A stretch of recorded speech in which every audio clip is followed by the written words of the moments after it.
ஹாய்ங்க, இன்றைக்கி காளான் பிரியாணி செய்ய போகிறேன். எப்படி செய்யலான்னு பார்க்கலாம் வாங்க. குக்கரை ஹீட் பண்ணிவிட்டு அதில் எண்ணெய் ஊற்றிக்கிட்டேன்.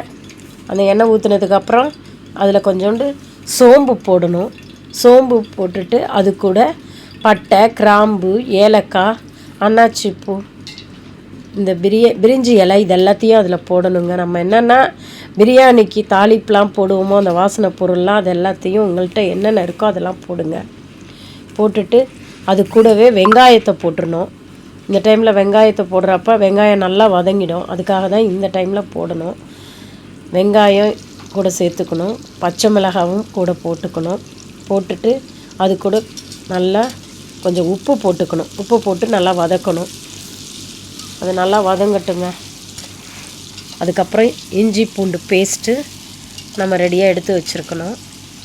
அந்த இஞ்சி பூண்டு பேஸ்ட்டு இப்போ இந்த நேரத்தில் போடணும்.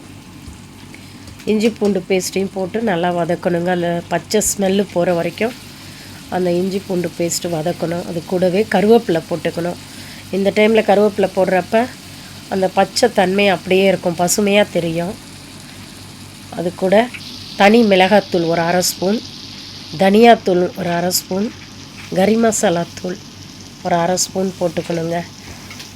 இதெல்லாம் போட்டுட்டு கொஞ்சம் ஒரு அரை ஸ்பூன், 1/4 ஸ்பூனோ உங்களுக்கு எவ்வளோ தேவையோ மஞ்சள் பொடி போட்டுக்கணும். இந்த நேரத்தில் போட்டுட்டு உப்பு தேவையான அளவுக்கு போட்டு அதை நல்லா வதக்கணும், நல்லா கிளறணும். தக்காளி கடைசியாக தான் போடணும். தக்காளி கடைசியாக போடுறப்ப அது குழஞ்சி போகாமல் இருக்கும். அதுக்காக தான் இதெல்லாம் போட்டு வதக்கினதுக்கப்புறம் தக்காளியை போடணும். அது கூடவே ஒரு அரை மூடி எலுமிச்சம்பழத்தை புழிஞ்சு விடணும். இதெல்லாம் போட்டதுக்கப்புறம் ஒரு கிளறணும். கொஞ்சம் அது கூட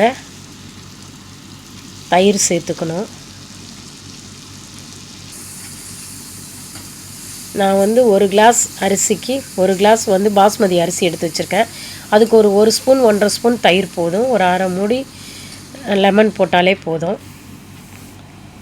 இதெல்லாம் நல்லா வதக்குனதுக்கப்புறம் நம்ம காளானை சுத்தம் பண்ணி அதை கட் பண்ணி வச்சுருக்கோம் 2 அதனால் அது கொஞ்சம் முழுசாக இருக்கும். அதுக்காக தான் 2 போடுறது கட் பண்ணி. அது கூடவே புதினா இலையும் போட்டுடணும். போட்டுட்டு மறுபடியும் அதை கிளறி விடணும். அந்த மசாலாலாம் கொஞ்சம் அதில் ஏறுற அளவுக்கு கொஞ்சம் நேரம் அதை கிளறி விட்டுட்டு அப்படியே வச்சிடணும். அந்த உப்பு காரம்லாம் அப்போ தான் அந்த காளானில் கொஞ்சம் அப்படியே போகும். அதுக்கப்புறம் அதுக்கு தேவையான அளவு தண்ணி ஊற்றிக்கணுங்க. 1 கிளாஸ் அரிசினா ஒரு 2 கிளாஸ் தண்ணி, இல்லை 2.25 கூட ஊற்றலாம்.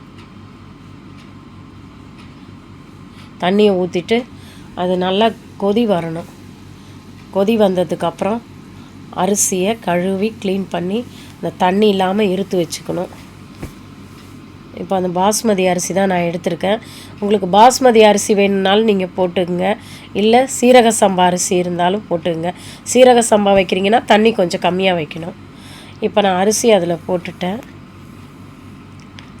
அரிசி போட்டதுக்கப்புறம் ஒரு கிளறி விடணும்.